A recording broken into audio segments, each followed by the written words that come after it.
오늘 하나님께서 우리에게 주시는 말씀은 시편 6편 1절부터 4절까지의 말씀입니다. 구약성경 807쪽입니다.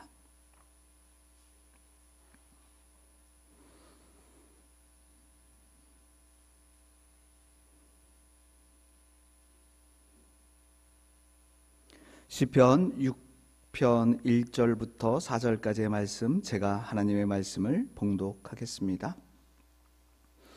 여호와여, 주의 분노를 나를 책망하지 마시오며 주의 진노로 나를 징계하지 마옵소서.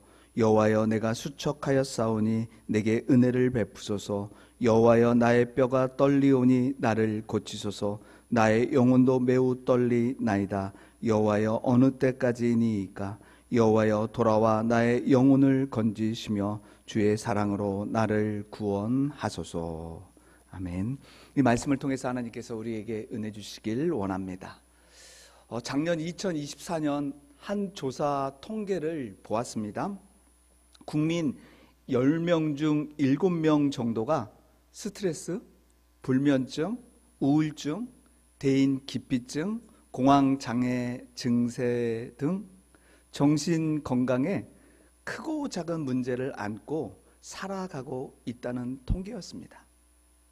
이런 정신적 고통의 현실을 이겨내지 못해서 술이나 담배에 다시 손을 대고, 그리고 도박에 손을 댑니다. 심지어 삶을 포기하는 안타까운 선택을 사람들이 합니다.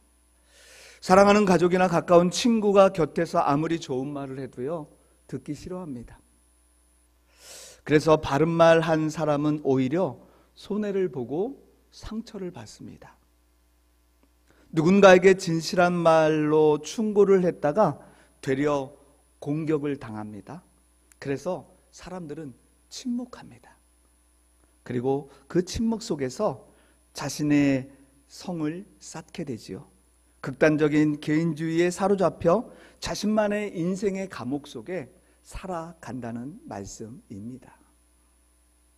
이런 시대적 상황에서 성도들도요, 막연한 두려움 때문에 주일 예배를 참석합니다.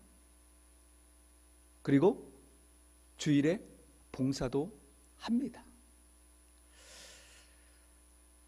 혹시 이 시간 말씀을 들으면서 목사님, 제가 딱 그런 상태예요 라고 생각하는 분도 있을지 모르겠습니다.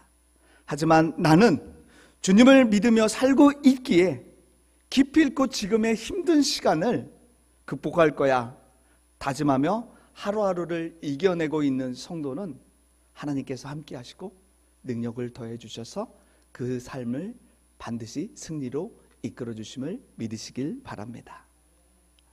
그리고 슬픔과 고난을 이겨낸 후 승리한 그 모습을 가지고 우리가 하나님을 증거하고 하나님을 나타내며 살아가는 귀한 성도들이 되길 주님의 이름으로 축복합니다.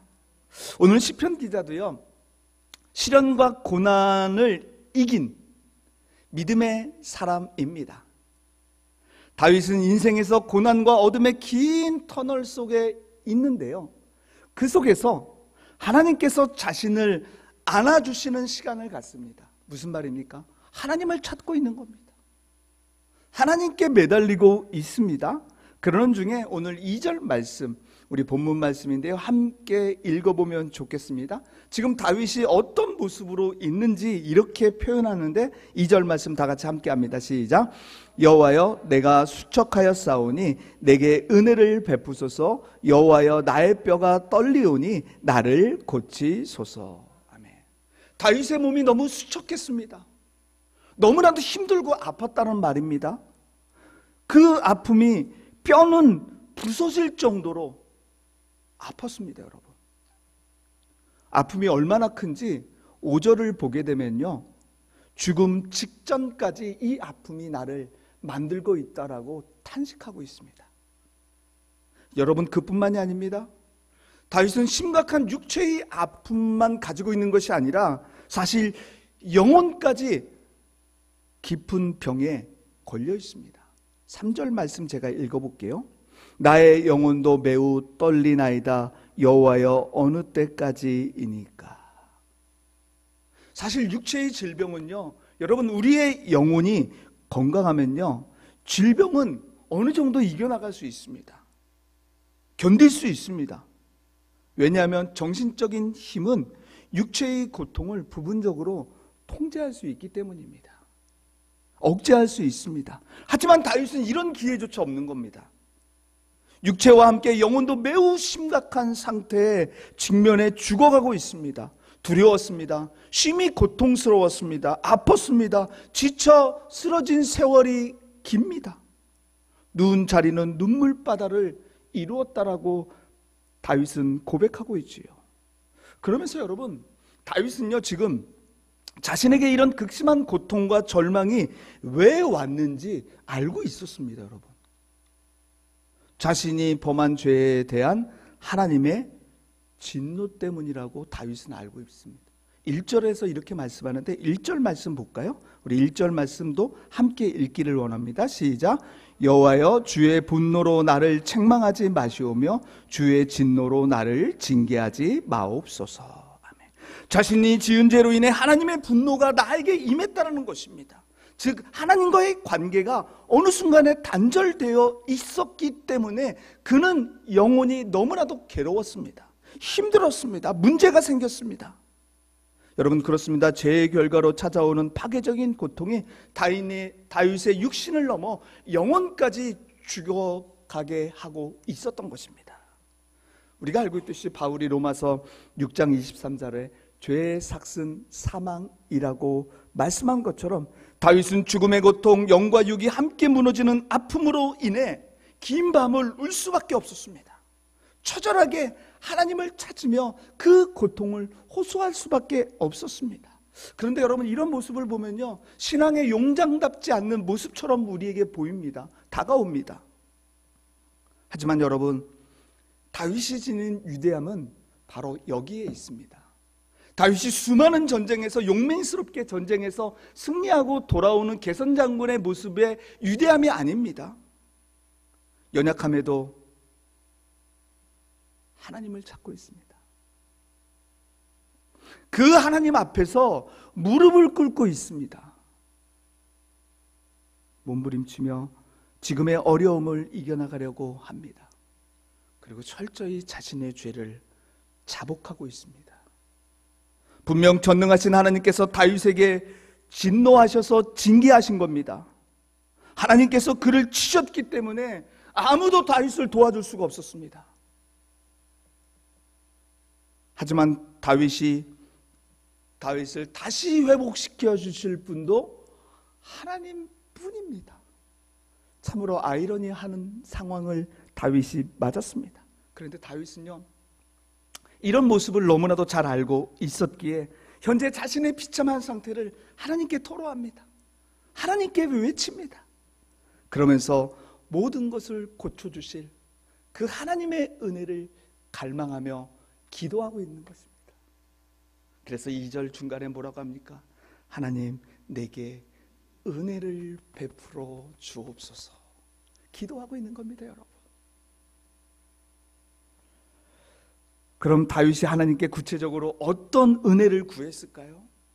어떤 도움을 요청했을까요? 그것이 바로 오늘 본문 4절 말씀인데 우리 4절 말씀 함께 읽어보면 좋겠습니다. 4절 말씀 다 같이 함께 읽겠습니다. 시작. 여호와여, 돌아와 나의 영혼을 건지시며 주의 사랑으로 나를 구원하소서. 아멘. 나의 영혼을 건져 주시옵소서. 나의 육신의 그 고통에서 구원해달라고, 건져달라고 기도하고 있습니다. 여러분, 사실 죄를 범한 인생이 하나님께로 돌아온다는 것, 여러분, 염치 없는 일이라고 우리는 생각합니다. 내가 너무나도 큰 죄를 졌는데 어떻게 이 죄를 가지고 하나님 앞에 돌아갈 수 있어? 그런데 여러분, 지금 다윗에게 있어서 이런 도움의 간청은요, 염치보다 생명보다 소중한 것이었기에 하나님께 간구할 수밖에 없습니다. 왠지 아십니까? 진실로 하나님의 영이 떠나버리면 자신의 인생은 끝나기 때문입니다. 그래서 하나님을 찾을 수밖에 없었습니다. 하나님의 관계가 단절되면요, 모든 것이 끝납니다. 그래서 지금 다윗은 하나님을 찾아 자신의 솔직한 모습을 토로합니다. 여러분, 지금 우리는 어떻습니까? 절망의 막다른 골목에 서 있습니까? 고통의 깊은 골짜기에서 탄식하며 피곤하며 지쳐 계십니까? 이럴 때 다윗처럼 하나님 앞에 나와 눈물로 매달려 은혜를 구하고 계십니까? 주님의 말씀대로만 자신을 고쳐달라고, 소생시켜달라고 간구하고 계십니까? 다윗은 오직 하나님의 자비하심에 호소합니다. 하나님의 임재를 갈망하며 하나님의 은혜를 구하고 있습니다. 밤마다 눈물로 침상과 요를 적실 정도로 죄에 대해 철저히 자복하는 진실한 마음으로 회개하고 있습니다. 하나님은 죄에 대한 보응으로 진노하시는 분입니다. 하지만 진노를 받을 마땅한 죄인일지라도 진실한 마음으로 눈물을 흘리며 회개할 때 다시 은혜와 사랑을 베푸시는 하나님 되심을 믿으시길 바랍니다. 그래서 다윗의 하나님은요, 다윗을 결코 포기하지 않았습니다. 힘들어하고 아파하고 있는 그 다윗을요, 품어주고 계십니다. 그것이 오늘 본문 9절 말씀, 본문 뒤에 말씀인데요, 한번 제가 읽어보겠습니다. 9절 말씀입니다. 여호와께서 내 간구를 들으셨으며 여호와께서 내 기도를 받으시리로다. 죄로 인해서 눌려있던 다윗의 두려움과 낙심은요, 이제 새로운 확신으로 바뀝니다. 새로운 소망으로 바뀌어가고 있습니다. 그래서 마침내 하나님께 기도하며 그 기도에 들어주심을 확신하면서 오늘 시편 6편을 이렇게 마치고 있습니다. 우리 10절 말씀도 함께 볼까요? 10절 말씀, 우리 어떻게 확신하며 다윗이 감사의 기도를 마치고 있는지 10절 다 같이 함께 읽겠습니다. 시작. 내 모든 원수들이 부끄러움을 당하고 심히 떨미며 갑자기 부끄러워 물러가리로다. 아멘. 다윗은 비록 환경이 당장 변하지 않는다 할지라도 하나님께서 자신을 영육의 강건한 모습으로 고난의 자리에서 구원해 주실 것이라는 확신을 갖고 있습니다. 여러분, 지금이 아니고 죽음 후에도 하나님께서 모든 원수를 부끄러움을 당할 것이라는 믿음으로 감사의 기도를 마치고 있습니다.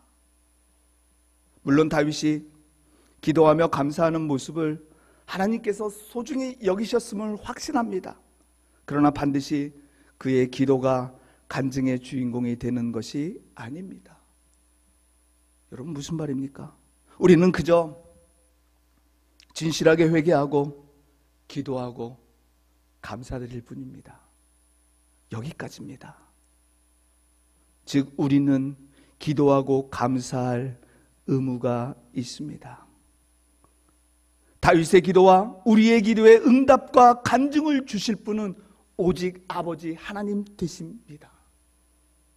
오직 아버지 하나님께 모든 능력과 권능이 있다는 것을 여러분, 우리는 기억하며 기도해야 합니다. 우리 기도의 응답의 주권적이고 주도적인 사역은요, 오직 하나님 아버지께 있습니다. 여러분, 기도하십시오. 감사의 기도를 하십시오. 회개하십시오. 그리고 그것에 대한 응답은요, 우리가 결정하는 게 아닙니다. 하나님께서 하십니다. 하나님의 능력입니다. 왠지 아십니까? 이것을 우리가 알고 기도할 때 우리는 더욱 겸손한 마음으로 감사하며 살아갈 수 있기 때문입니다. 그렇다면 지금 우리는 이미 성취된 것들만 감사하고 찬양하고 있지는 않는지요? 하나님께서 이미 이루어 주실 것만 아니라 앞으로 이루어 주실 것까지 감사하는 믿음의 성도로 살기 위해 어떤 노력을, 어떤 자세로 우리가 살아가야 할까요? 오래전에 TV 광고 하나가 기억났습니다. 순간의 선택이 10년을 좌우한다. 여러분, 오늘의 우리의 선택이요, 여러분들의 신앙생활에 10년을 좌우하고, 아니 영원히 좌우한다는 그 말씀 아니겠습니까? 지금 나를 괴롭히고 힘든 일로 인해 잠시 불평했을지라도 곧바로 기도와 간구의 눈물을 택하며 살아왔기에 올 한 해 우리가 이만큼 견디며 살아오게 하나님은 하셨습니다. 앞으로도 하나님은 우리의 삶을 인도하실 것입니다. 지금 이 순간 하나님께서 저와 여러분을 향해 말씀하십니다. 너는 무엇 때문에 그리 바쁘게 생활하고 살아가고 있느냐? 혹 나의 일을 위해 그리 바쁘고 분주한 것도 좋지만 내가 원하는 것은 너와 나의 얼굴을 맞대고 대면하는 시간이다. 너는 나를 위해 단 1분의 시간도 낼 수 없니? 먼 훗날 나는 너가 이룬 그 거대한 업적은 잊어버려도 오늘 나와 함께한 짧은 1분의 기도 시간을 더 소중하게 나는 기억할 것이다. 여러분, 그렇습니다. 하나님께서 다윗을 기억했던 것은 그가 하나님을 찾아 간절히 기도했기 때문입니다. 다윗이 자신의 죄를 회개하고 하나님의 도우심을 바라며 응답해 주실 것을 믿고 감사의 기도를 했던 것을 하나님은 기억하신 겁니다. 살아계신 하나님은 지금도 우리의 눈물의 기도와 감사의 기도를 귀하게 여기시는 분이심을 믿으시길 바랍니다. 여러분, 혹시 팔랑귀 혹은 말뚝귀라는 말을 들어보셨습니까? 팔랑귀는요, 사전을 찾아보니까 남의 말에 쉽게 흔들린 사람을 말합니다. 그래서 이런 말을 하더군요. 삶의 고난 속에서 부정적이고 절망적인 생각에 사로잡혀 마음과 삶이 크게 흔들리는 사람을 말하는 애칭으로 팔랑귀라고 이야기합니다. 그럼 반대로 말뚝귀는 무엇일까요? 세상 끝날까지 내가 너와 함께 하겠다 하신 이 말씀, 주님의 약속을 믿고 초주일관 기도하고 감사하는 삶에 집중하는 자들이 바로 말뚝귀라고 부르는 애칭입니다.